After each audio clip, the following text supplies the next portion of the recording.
जियाउर रहमान। बहुत बहुत शुक्रिया माननीय सभापति जी। मैं आज यहाँ मजलूमों की आवाज़ बनकर खड़ा हूँ। उन करोड़ों भारतीय मुसलमान और अल्पसंख्यकों की जद्दोजहद और हक की बात करना चाहता हूँ जो इस देश का अटूट हिस्सा हैं। मेरे अल्फाज बंटवारे के नहीं बल्कि इत्तेहाद के हैं। मेरे अल्फाज मायूसी के नहीं बल्कि एक उम्मीद के हैं।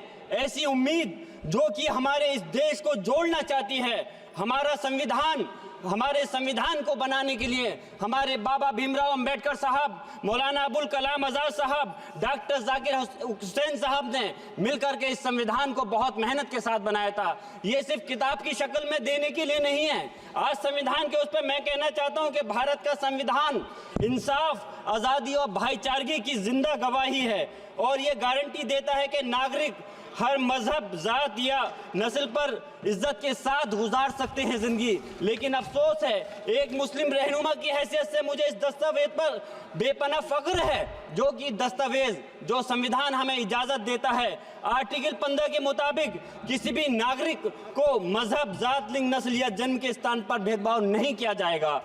आर्टिकल 19 में बोलने के अभिव्यक्ति की आज़ादी का हक दिया गया है जो कि हमारे अधिकारी को हक की आवाज़ को छीनने का आप काम कर रहे हैं। आर्टिकल 25 अपने मजहब को मानने और उस पर अमल करने की आज़ादी देता है। आर्टिकल 29 के तहत अल्पसंख्यकों के हकों की हिफाजत करने के लिए प्रावधान किए गए हैं। लेकिन आप तो हमारे हकों की छीनना चाहते हैं। माननीय सभापति जी, मैं आपके माध्यम से कहना चाहता हूँ कि आर्टिकल 30 के अंदर अपने तालीमी इदारों को कायम करने और उनके चलाने का हक है, लेकिन हमारे साथ ज्यादती हो रही है। ये संविधान को अगर आप कमजोर करेंगे तो याद रखना ये देश कमजोर होगा, हमारा मुल्क कमजोर होगा। जो संविधान के प्रति वफादार नहीं हो सकते वो हमारे मुल्क के प्रति वफादार नहीं हो सकते। मैं उस संभल की सरजमी से आता हूं जहां पर 15 दिन पहले एक संविधान को कमजोर करने का काम किया गया। वहां पे जिस प्रकार से 5 मजलूमों की जान ले ली गई, जिस तरह से 30 से ज्यादा लोगों को गोली मारकर घायल कर दिया गया और 27 से 50 से ज्यादा लोगों के खिलाफ मुकदमा दर्ज किया गया। मैं पूछना चाहता हूं माननीय सभापति जी, मैं सांसद हूं, मैं अपने मुकदमे का मैंने कहा था मुझे डर नहीं है। मेरे खिलाफ मुकदमा लिखा गया, मैं वहां मौजूद नहीं था और ये मुकदमा जो हमारे चाहे विपक्ष के सांसद हो या सत्ता पक्ष के सांसद हो, आप याद रखिए जनता की आवाज हो, जनता के बीच में जाकर के आपके जवाबदेही बनती है। और मैंने अपनी जनता को आवाज को उठाने का काम किया तो क्या गलत किया था? माननीय सभापति जी, सिर्फ इस बुनियाद पे मुकदमा लीजिए गया। आज मैं आपको बताना पॉइंट पे बोल रहा हूँ, संविधान पर ही बोल रहा हूँ माननीय सभापति जी। आज मैं चाहता हूँ उन लोगों को इंसाफ मिलना चाहिए जो जिन्होंने ज्यादती की है, उनको सजा मिलनी चाहिए। और आज एक इमाम को सिर्फ इसलिए गिरफ्तार कर लिया गया संभल के अंदर कि सिर्फ उन्होंने अजान लाउड स्पीकर से दे दी थी। अफसोस है कि आज हमारे साथ ऐसी ज्यादती हो रही है। माननीय अध्यक्ष जी, हमारा संविधान किसानों को मजबूती की बात करता है जो इस देश की रीढ़ की हड्डी है।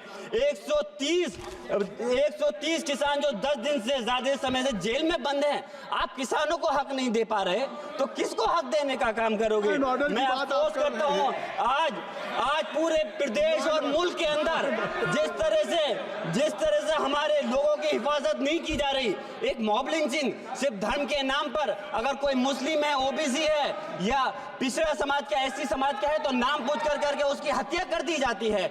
बुलडोजर चलाए जा रहे हैं। हेट स्पीच, अगर कोई हम कुछ बोलते हैं तो हेट स्पीच करके मुकदमा दर्ज कर देते हैं। और जो हमारे धार्मिक आका हमारे सल्लल्लाहु अलैहि वसल्लम की शान में गुस्ताखी करता है उनके खिलाफ कोई कार्रवाई नहीं।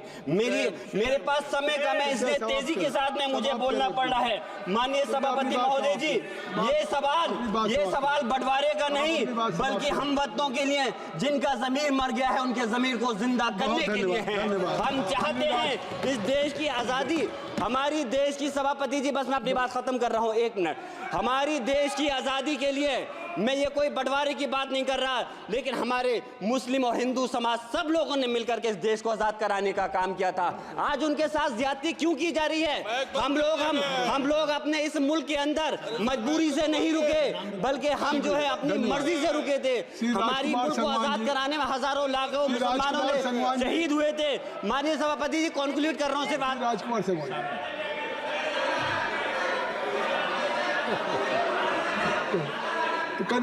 आप कंक्लूड करें ना। आप कंक्लूड कर लो। माइक शुक्रिया शुक्रिया माननीय सभापति जी। बिल्कुल, माइक मैं आ एक गया। मुस्लिम और अल्पसंख्यक रहनुमा के तौर पर मैं अपनी बरादरी के लिए खास हक के मुताबिक नहीं करता। मैं सिर्फ ये चाहता हूं कि आईना के बाद संविधान के मुताबिक हर नागरिक के लिए जो वादा किया गया उसे पूरा हो, हुकूमत से कमजोर की हिफाजत को यकीनी बनाए और नफरत फैलाने वालों को सजा दे। और मैं अपनी बात इस शेर के साथ खत्म करना चाहता हूं जो कि हबीब जालिब का शेर है। ऐसे जुल्म सुबह बेनूर को मैं नहीं मानता, मैं नहीं जानता, मैं भी खाइफ नहीं तख्ताए दार से, मैं भी मंसूर हूं कैदो अगियार से, क्यों डराते हो जिंदान की दीवार से, जुल्म की बात को जहल की रात को मैं नहीं मानता, मैं नहीं जानता। श्री राजकुमार संगवान जी, श्री राजकुमार संगवान जी।